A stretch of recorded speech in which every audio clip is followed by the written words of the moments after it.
at the end of 12 hours of discussions, people wanted, hey, what's the action plan? We're gonna change things. So what's the timeline? Right. Is this a 3-month timeline or a 6-month timeline? and you can guess. So the answer to all these questions, like what's the plan? Well, we don't have a plan. What's the timeline? Don't have a timeline. It's hard to have a timeline when you don't know where you're going. Hey everybody, welcome to the show. This is Brave New Work, a podcast about reinventing our organizations and the search for a more adaptive and human way of working. I'm Aaron Dignan, and I'm joined by my intrepid co-host, Rodney Evans. Hello, everyone. We are also joined today by Bill Anderson, the CEO of Roche Pharmaceuticals. Bill, welcome to the show. Oh, thanks very much, Aaron and Rodney. On today's episode, we're going to talk about enterprise transformation, what it's like to attempt change at scale. And we're talking big time scale, so this will be an interesting one today.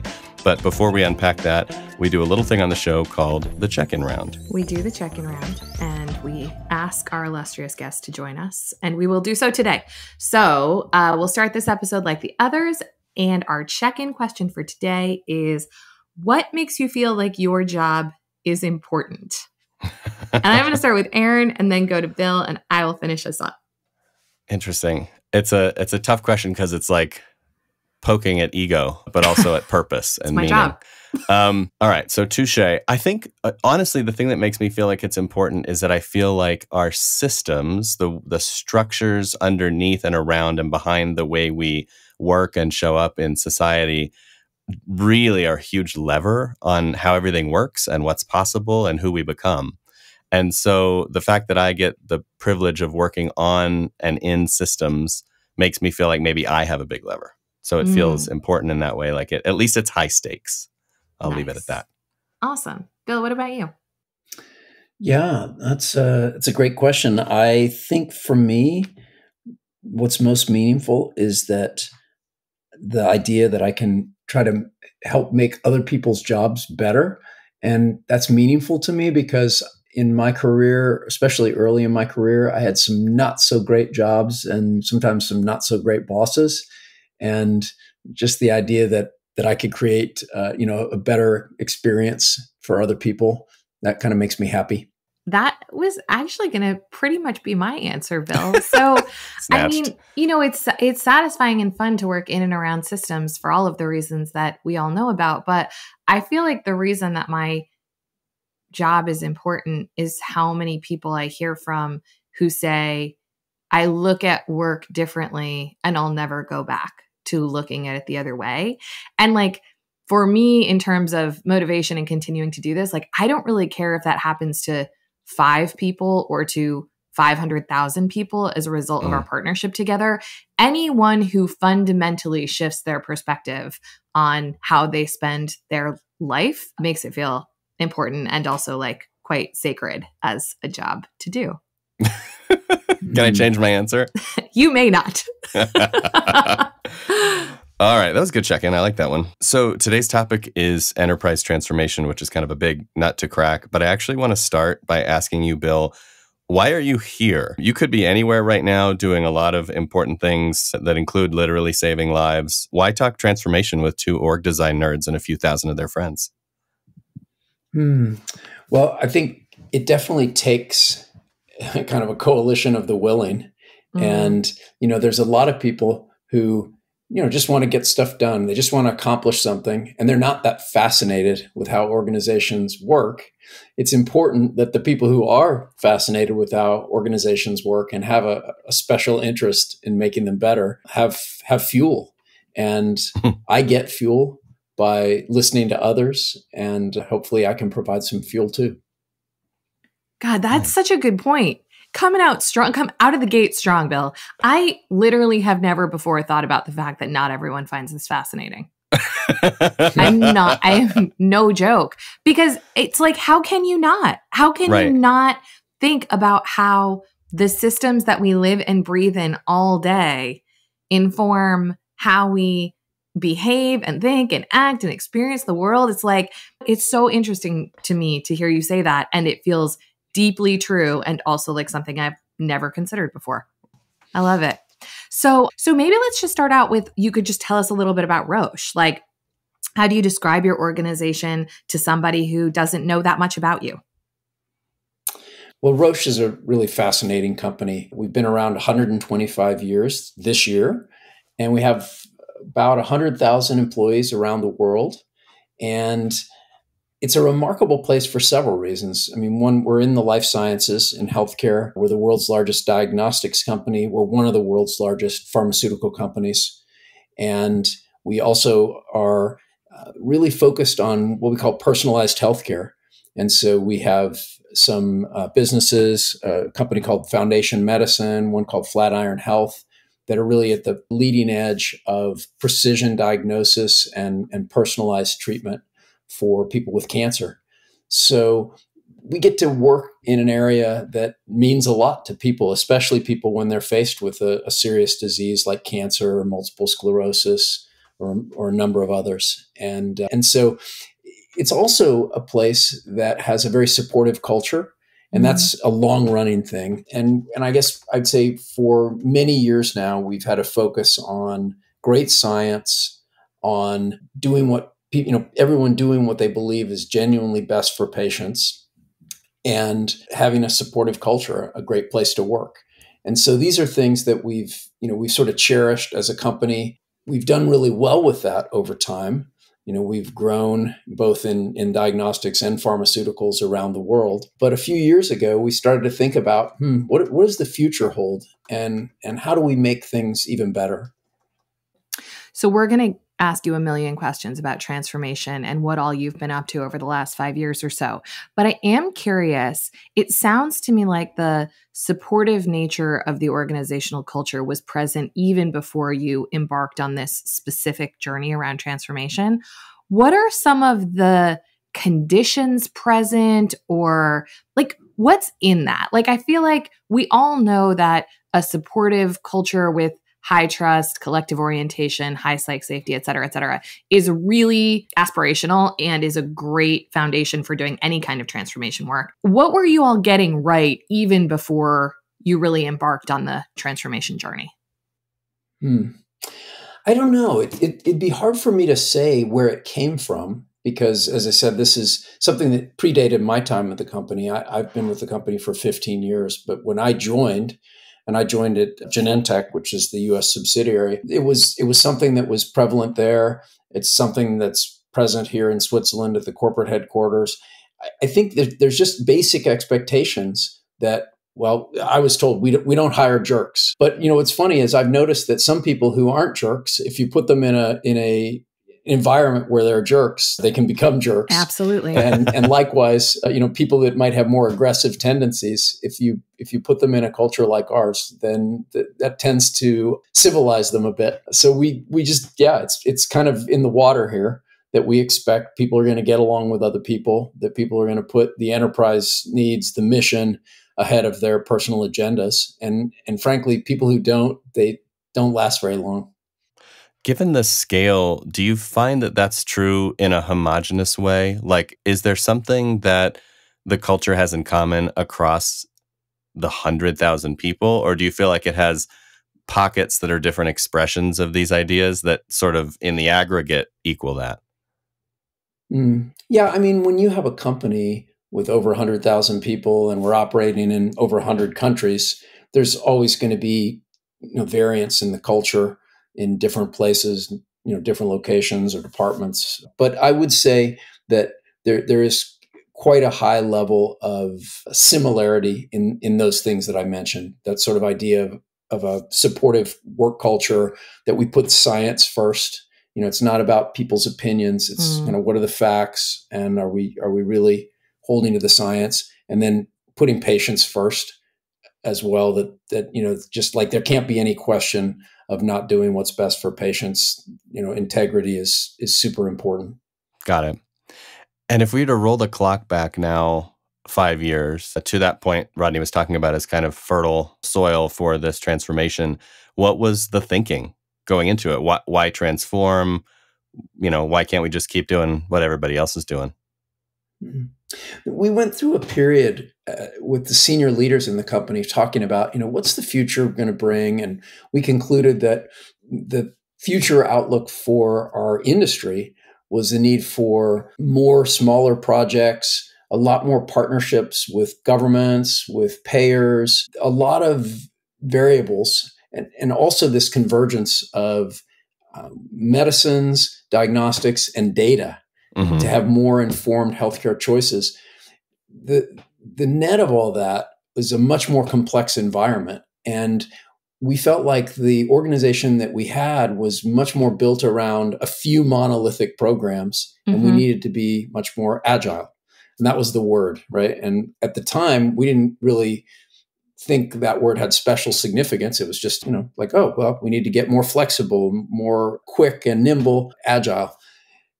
That was 5 years ago. At the same time, I had started a new job actually at Genentech in the US. And I started going around and talking to people about, what are the needs? How do we make the organization better? How do we make the work experience better? And what I heard when I talked to probably, hundreds of people over a 6-month period, and I heard a very consistent thing. It almost blew me away with how consistent it was, which is people said, I love the mission. I love the kind of work we do. The science is fascinating. I love my peers, great people, but, please help. I can't get anything done. And I heard that from individual contributors and from managers and from, senior vice presidents. It didn't seem to matter who I talked to. I got that really strong message. And, if I had been new with the company at that point, I probably would have, initiated some projects around bureaucracy busting or, clear the decks, something like that. The thing is, because I had been with the company already for 10 years, I knew that over those 10 years, we'd basically done nothing but improvement projects of that sort. And so how could it be that after 10 years of bureaucracy busting, that we were, sort of worse than ever encumbered by the process, by the system. And so that really set off some deep exploration. So why do you think that those efforts failed? And where did you start instead in the response to sort of the clearing of the org debt and the path toward more agility? Yeah, I think the fundamental reason that those earlier efforts had failed is because they were all basically built on a system of command and control, of hierarchy and authority from the top, just this picture that somehow the senior managers sit on high and, Intel comes in up the ladder, and then they make their wise decisions and then pass the instructions back down. And that what we were doing essentially with those improvement projects was just trying to figure out incremental improvements on, like, for example, instead of something having to be approved by 2 committees, let's have it be approved by 1 committee. But it's still getting approved. Yeah. Or the budget process, instead of having an 8-month budget process, let's figure out how to make a 5-month budget process. But still fundamental assumptions about how the work gets done. I've actually heard before that you have wrestled with budget a bit. So can we zoom into that one for a moment? What have you tried to sort of fundamentally unwind that issue? Well, budgets in general are not, it's not the most fascinating discussion. Rodney, you were talking about earlier how, just couldn't imagine that people weren't fascinated by how organizations work. But, if you want to test that, start talking about budget processes at a party, and you see how quickly, people's eyes glaze over. People are like, "Oh, my phone is ringing. I got." Yeah. Sorry. I gotta. We knew that one of the areas where we had the biggest challenge was in budgets, and we asked some really bright folks who were innovative thinkers to sort of re-engineer the budget process. So they went away and they came back with a plan to do budgets in 3 months instead of 6 months. And we said, that's just not going to be good enough. There's no way. So we sent them away again with some new ideas, and they came back with a different plan that was a little more innovative. It wasn't just cutting out steps. But what was interesting, as we talked through it and we said, all right, we want a budget process that doesn't encourage gaming, doesn't encourage cost center managers to hoard their budgets. Right. And as we talked through their proposal, we realized we're stuck. I mean, basically, those behaviors were inherent in the budget process because it's a budget process.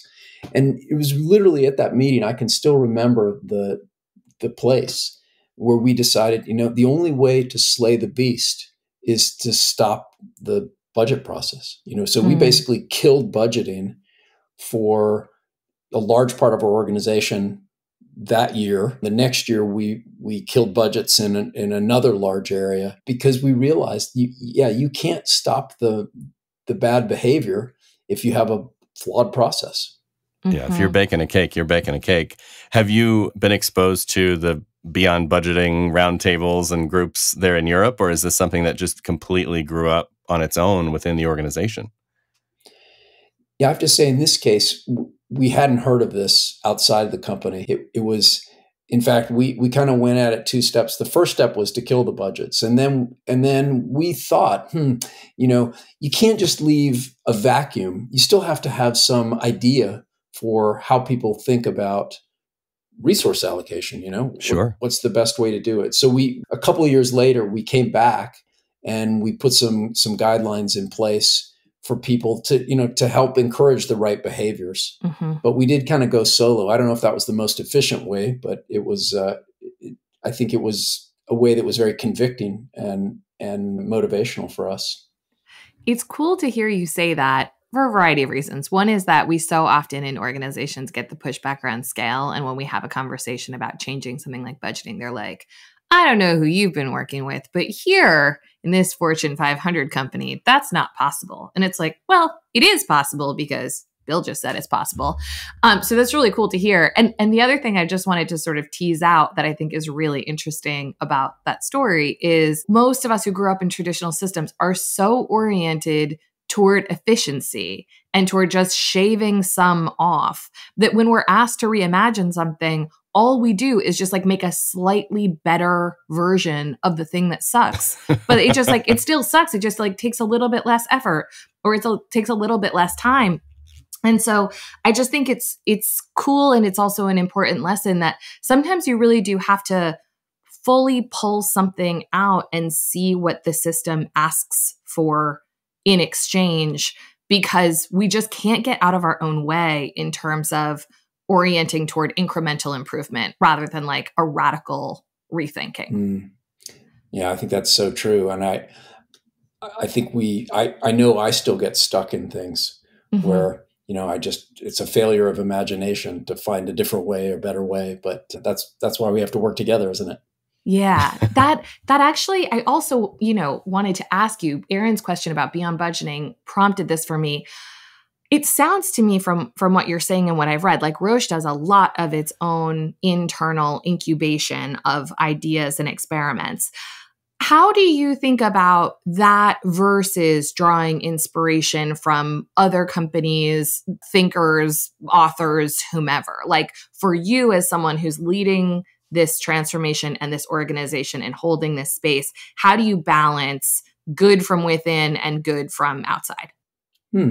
Yeah. Well, I mentioned earlier, I do need a lot of fuel. I think we all do. And so I do read a lot, and I get a lot of ideas and inspiration from the things I read. That's my favorite approach. But also I think, a lot of it is just having conversations with people that are, that have basically, you need 2 things. You need people that are really smart and experienced. I'm saying that's one thing, but you need people who are comfortable enough in their own skin that they're not afraid to let go of things. They're not afraid to look silly or sound silly in the sake of brainstorming or innovating. You want to end with things that aren't silly, but it's Yeah, usually you need a lot of kind of crazy ideas to get to a few that are really great. So speaking of crazy ideas and where they come from, how would you describe the structure you have now around sourcing and supporting ideas for change? You have this sort of banner desire to transform.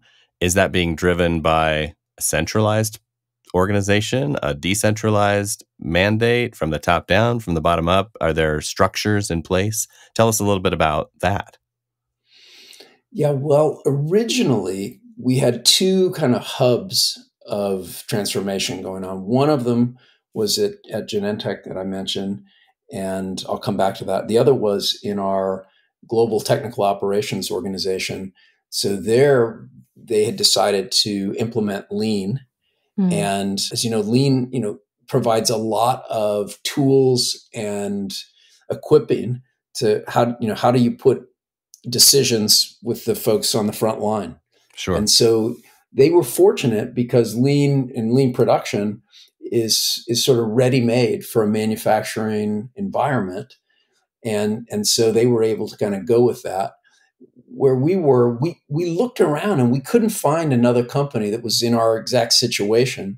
So we needed to draw pretty heavily from what was going on in other companies. Frederick Laloux's book, and I know you guys have had Frederick on the show, just talking to folks about, what are dynamic companies in other industries doing, and which of those things can we bring in? So we realized, first we went at it with our leadership team for about, I'd say 6 months or so. And then one of the team members said, you know what, this is never going to get us there. I mean, we're moving too slowly. And in the past, we would have said, well, maybe we'll deputize a group, like we'll create a transformation team and we'll have them kind of driving it, because the leadership team was too busy, kind of keeping the business going. And we need to kind of outsource this. But we didn't think that was a good idea either, because just this stuff is too fundamental. I mean, it really does need driven from the leaders. And so what we did was we created this sort of hybrid. We did create a transformation team, and they were working on transformation, 24/7 as it seemed. But meanwhile, the leadership team, we met with them for probably between, 4 and 12 hours a week. Where we were sort of in workshop with them. So we would be, brainstorming, creating approaches together, and then they would continue the work, and then we would come together again. And so it was a really effective way, I think, to extend the leadership team and in terms of our impact and our reach. So today, we have a variety of approaches. Now the transformation is happening in virtually every part of Roche around the world. And I'd say it's a combination of local approaches, but also some, like, for example, we have a network of transformation leaders. So people that are leading transformation efforts in different parts of the company, and they come together and compare notes and things. And then we also address it at the most senior forums, the progress, and give examples. That's really interesting. This might be a bit of a tangent, but what that makes me think of is we often run into people in the C-suite who are like, we need an approach to transformation. Like, are we going teal, or are we going safe, or are we going to do it the Reddy's way, or are we going to do it this way? It sounds to me from what you're saying, which makes a ton of sense to me intuitively at a scale of 140,000, like there is room in the tent at Roche for a variety of context appropriate ways of working. How have you all thought about that? Is there anything that like is consistent and this is the one way that we must, or is it up to regions or functions or product lines to determine what style of evolution is right for them? It's definitely, I'd say, more decentralized than centralized. It's more kind of viral phenomenon than a sort of top-down decision. And I know, and I'm sure you guys you grapple with this too. We're trying to make organizations that are less top down, Right. and yet there's a really important part that people at the top have to, get behind it and sign on, or it really can't happen. But I think we realize that in the end, okay, that things need to be probably more uniform than they are today, because think of it this way. If there's a great way to do resource allocation that is empowering and doesn't kill impact, then we ought to adopt it.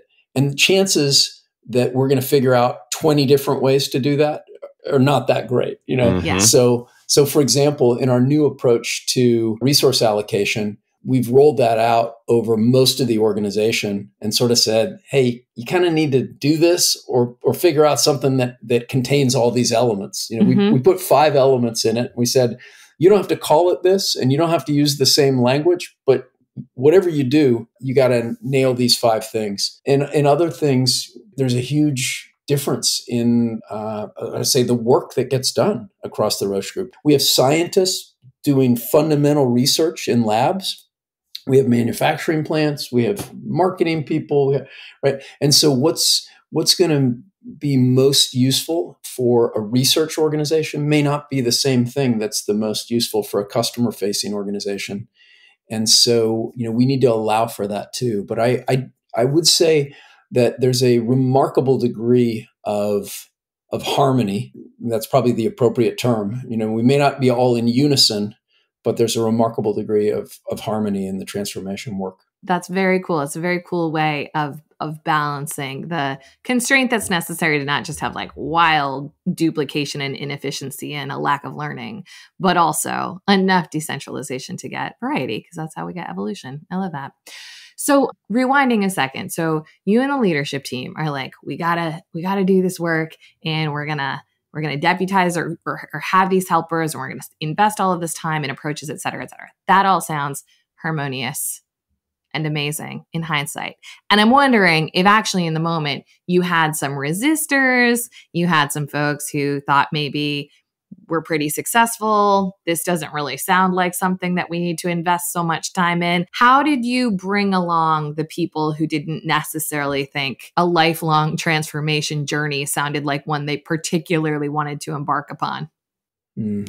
Well, first off, I have to say that the leadership team that I inherited was pretty motivated to change.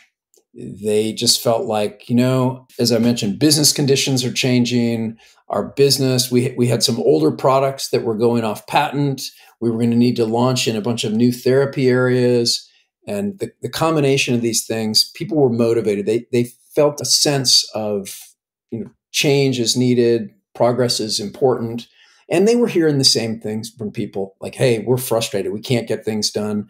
And they had noted that these various efforts that we had been making, they weren't cutting it. So people were really motivated to do something different. Now that's the good news. The bad news was, none of us really had a clue at all of what to do.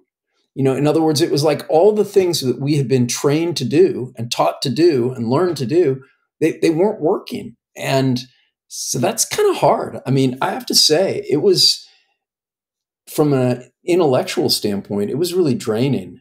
And so basically, we started coming together. Let's say this team had been meeting 3 or 4 hours a month. We started coming together 3 or 4 hours a week, sometimes 8 or 12 hours or more a week, and basically just trying to figure it out, like what could we do and what's wrong and what's right. So it was at the end, let's say at the end of 12 hours of discussions, people wanted, hey, what's the action plan? We're going to change things. So what's the timeline? Right. Is this a 3-month timeline or a 6-month timeline? and you can guess. So the answer to all these questions, like what's the plan? Well, we don't have a plan. What's the timeline? Don't have a timeline.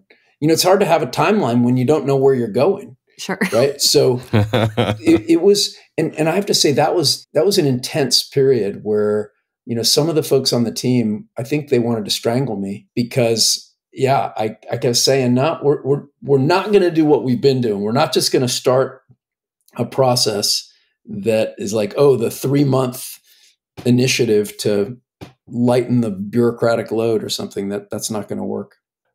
So coming out of that, thrashing and exploring and sense making, obviously things got done.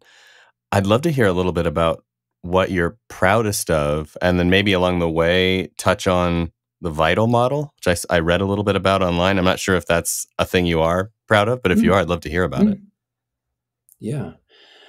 I think the thing that I'm proudest of is that we've put a real focus on individuals being able to make a difference every day. Just saying, hey, that's really ground zero here. That, if we're going to have 100,000 people are going to spend their life here, and the fact of the matter is we do tend to spend our lives at the place we work, then each one of those lives has got to matter, and it's got to matter more than it's been mattering when people have to get permission to take basic initiative. And just the fact that we've unleashed that expectation that, everybody's an owner, everybody has an opportunity to see something, to think, to make a decision, and to act. And we've really turned something loose that's amazingly powerful. And I hear that everywhere I go. I hear people saying, "Oh yeah, we never go back. We never go back."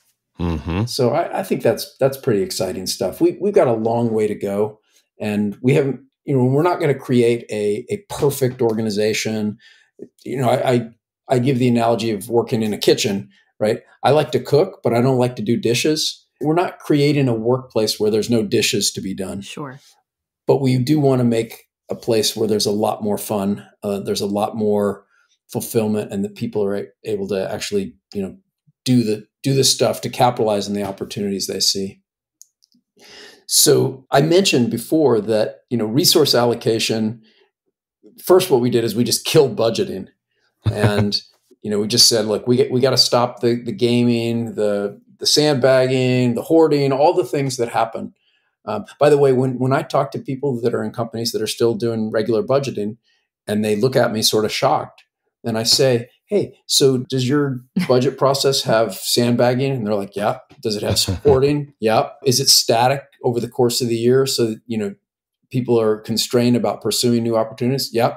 And I say, so is that really helping you? Or, maybe it's not so crazy to get rid of it. And they're like, that's interesting. So we cut it out. We stopped budgeting. And it's funny, when you get rid of budgets, the first thing that happens, and I asked a number of people what would happen if we did this. I talked to people at dynamic companies that had tried this, and they all said the same thing. Spending will go down in the first year. In other words, now you say, hey, there's no incentive to spend all your money. You should just spend what's right. And we'll talk about how you did later, right? Then spending goes down. But then the various forces that cause spending and headcount to go up over time, the same way your closet gets full of stuff, you don't know where it came from. Those things happen in an organization as well. And basically headcount and spending goes up.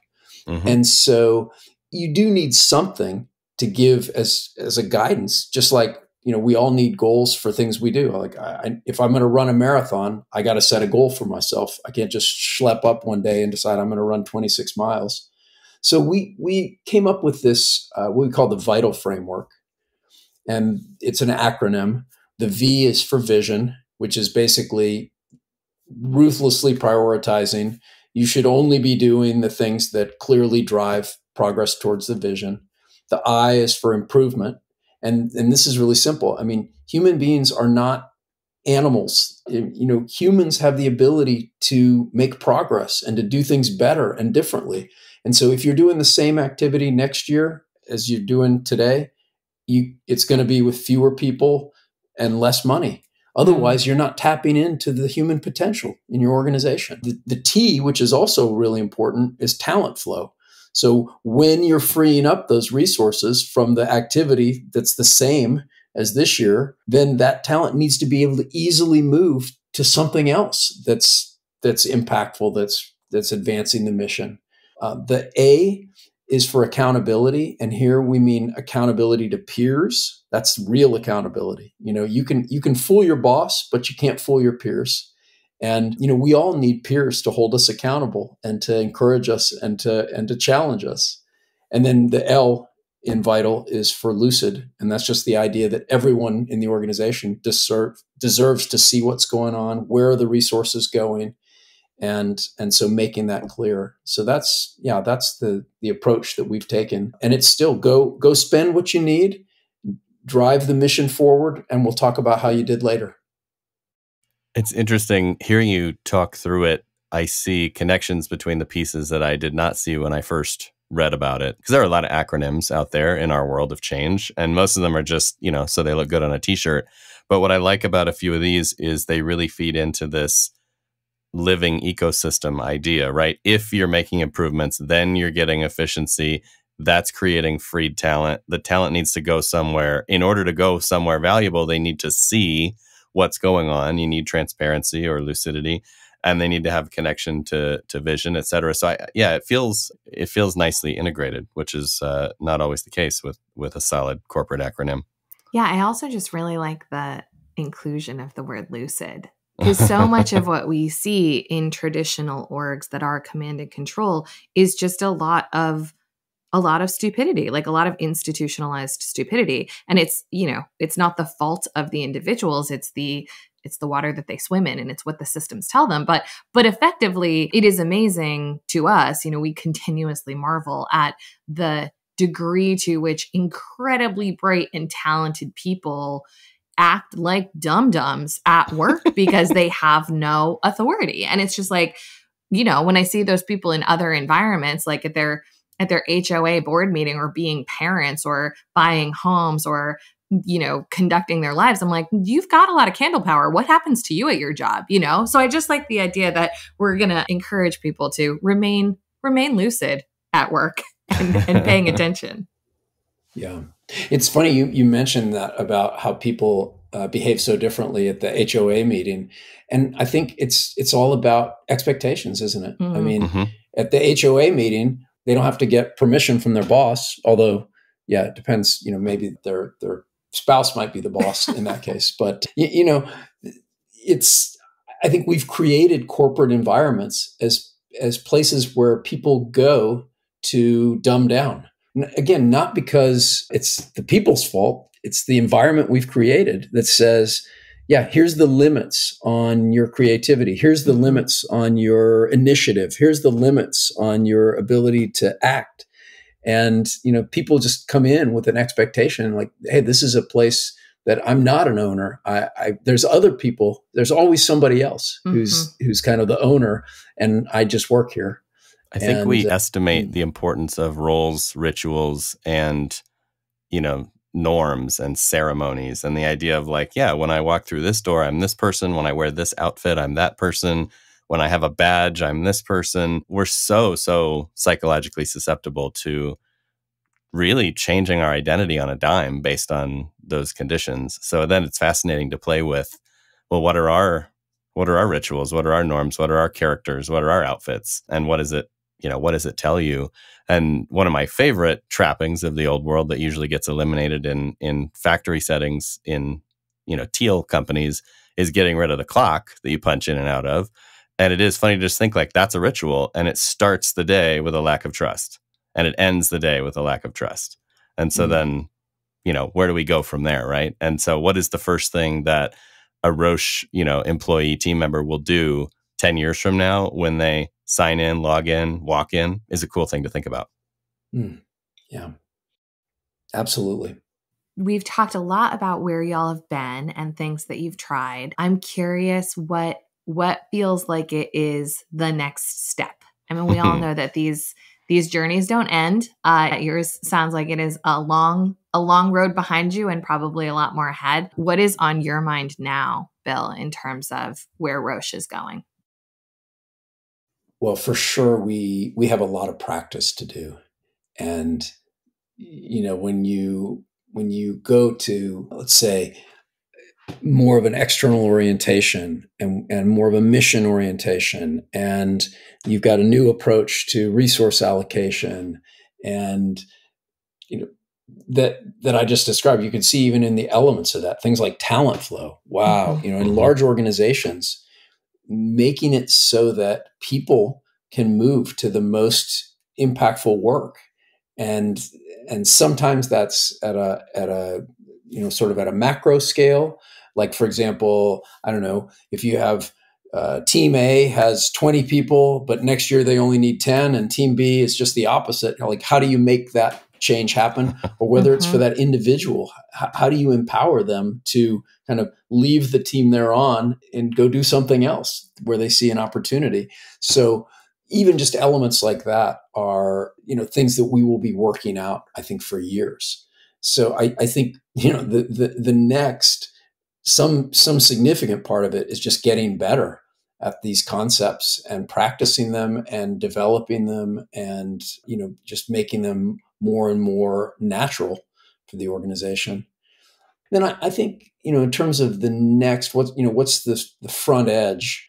I think, on that, we're even probably going a little deeper into what are the things that make a working life special? Like, what is a new way to envision the relationship between a person, their work, and the company?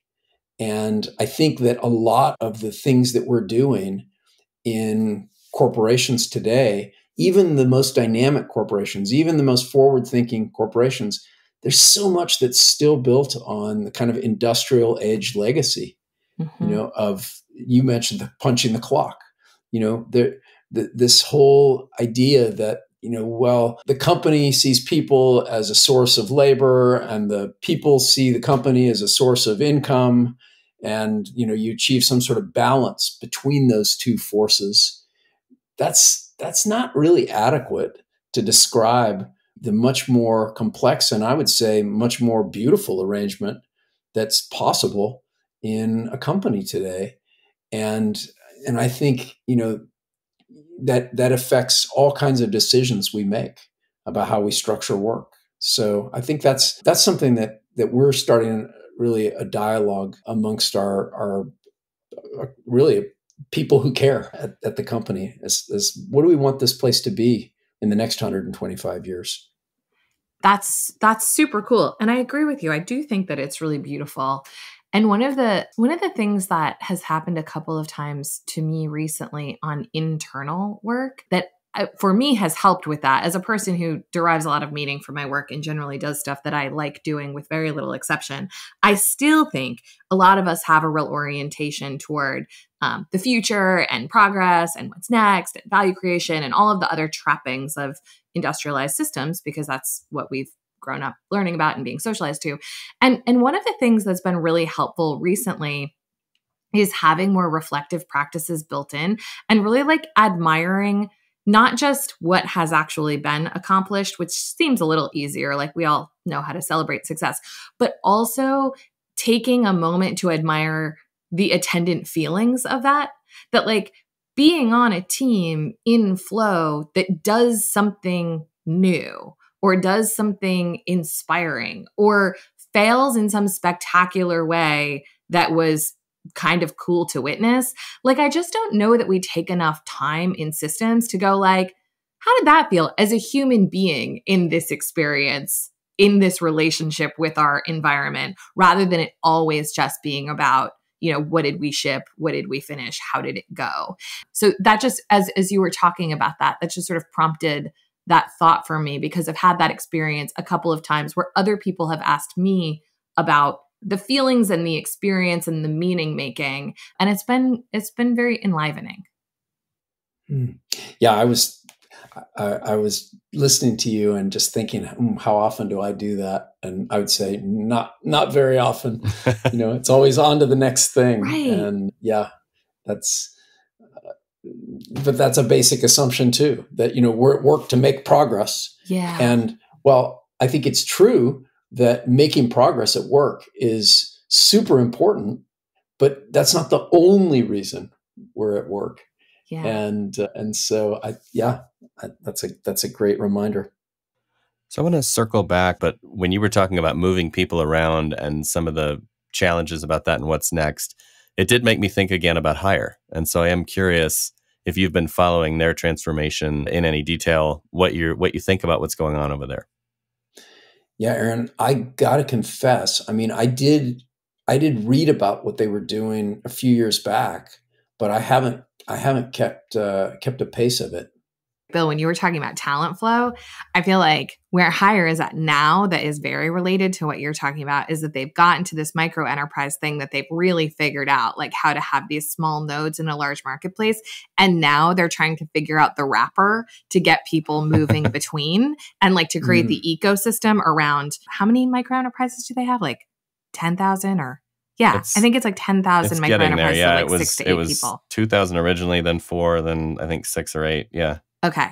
And so I just think it's like no matter how you try to crack this nut, ultimately you get to the part where it's like, right, but what about the dynamism between the things? Yeah. Well, in some ways they have the inverted, like they've done it in out of order in the sense that like they got a little bit of team to team flow sorted, but they didn't figure out how when something's super complex and multiple teams have to touch it and work on it in a collaborative way. You know, how do we structure the sort of like enterprise of micro enterprises? And it's also just like when you're flying as high as y'all are flying with your head count, you know, they're 80 to 100,000 people as well. So they're in that, at least in the order of magnitude where it's helpful.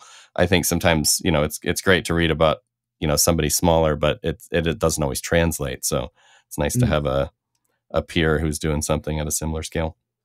Yeah, absolutely. So I guess to turn the tables, and maybe this will be the last question, maybe it'll lead somewhere else, and that'll be the last question. But do you have any questions for us or for the audience? I'm curious what you're curious about. Well, probably the thing that I'm most curious about is, you know, kind of how much that people want out of life that they could find at an enterprise like ours. You know, like how high should we be aiming? And I know, again, that might seem like a slightly abstract question, but I think it's a really important question because I think the assumption of a lot of corporate leaders is that, you know, people, they want an income, they want a chance to grow their income, they want to be treated, you know, nicely, and then they want to get on with their lives. And I think, you know, the implications of that assumption that's that's pretty big. And in fact, take another example of an assumption. You know, we've been hearing for 20 years that lifetime employment is a thing of the past, and that people are going to, you know, kind of go in and out of companies and different occupations, and you know, the gig economy and everything. And it's sort of like, well, what if you found that in order to really have the biggest impact in the world, that you actually need people who know each other really well, who have deep relationship of trust, and that you can't build that in the gig economy. You can't build that in 2-year stints. And so you see where I'm coming from with the question, maybe. I do. Yeah. It's a great question. And two things pop to mind, not as answers, but just as my own contemplations. One is, to me, anyone who is in a power holding role in a system who is asking that question to the people in the system is doing something right. Like, because it's not your question to answer or any leaders. It's what is our collective aspiration and how significant can it be? Do we want to just all be doing the best work of our lives? Do we want to be in a system that is reforming the world around us? Like, how, you know, where is the limit of the sky? So I think it's a cool frame for any system to be thinking about the altitude of its aspiration. And the other thing that it brings to mind to me, and I've had this conversation a couple of times in different pockets recently, is just when we think about really basic human psychology and we think about things like hierarchies of needs, it's like, I think a lot of the leaders that I talk to and people like that you've referenced who are kind of like, food on the table and maybe a 401k and we're doing our thing. If we're not taking care of what's hygienic, if we're not taking care of the foundational requirements to satisfy what our employees need, then the rest of the journey is sort of ridiculous. It's like, don't talk to me about like passion and self-actualization if I might get fired tomorrow and we're working in a completely mercenary environment where like I am treated just as a cog in the system. So I think what I would challenge anyone who is stewarding transformation to be looking at is, are you creating what's foundational as you continually raise your aspirations? Because if you're not, then there's a dissonance that's going to be created for people inside a system. Let's change the world, but for minimum wage. Right. Let's change the world, but you're going to need a second job. Right. Yeah. Right. Yeah, that makes sense. That makes sense. Well, I do think sky's the limit. And I think sitting with that question of what's possible, what can work be, is a pretty good place to draw things to a close. So, Bill, where can our listeners find out more about you and your work at Roche? Because I'm guessing there's a bunch of people who want to know more after hearing this. Well, one place to start would be my LinkedIn, and you can just look for Bill Anderson at Roche. Certainly Roche.com, a lot more information on the company, what we're up to. And it's been great to have an opportunity to just have some dialogue with you and hear some of your thoughts and perspectives as well. So I really appreciate the podcast as a forum for fuel, and I hope this provides some for some of your listeners. Awesome. It was such a great conversation. Thank you so much for being here. And for our listeners, if you like what you're hearing, please do shoot us a review, or even better, forward this show to someone who needs it. Forward it to a CEO who doesn't think that any of this is possible, and ask him or her to listen to Bill. I love that. And finally, a quick tip of the hat to Taylor Marvin for making us sound good. Brave New Work is produced by The Ready, where we help organizations around the world change the way they work. Get in touch with us by emailing podcast@theready.com. And as for you, thanks for listening. Now go change something.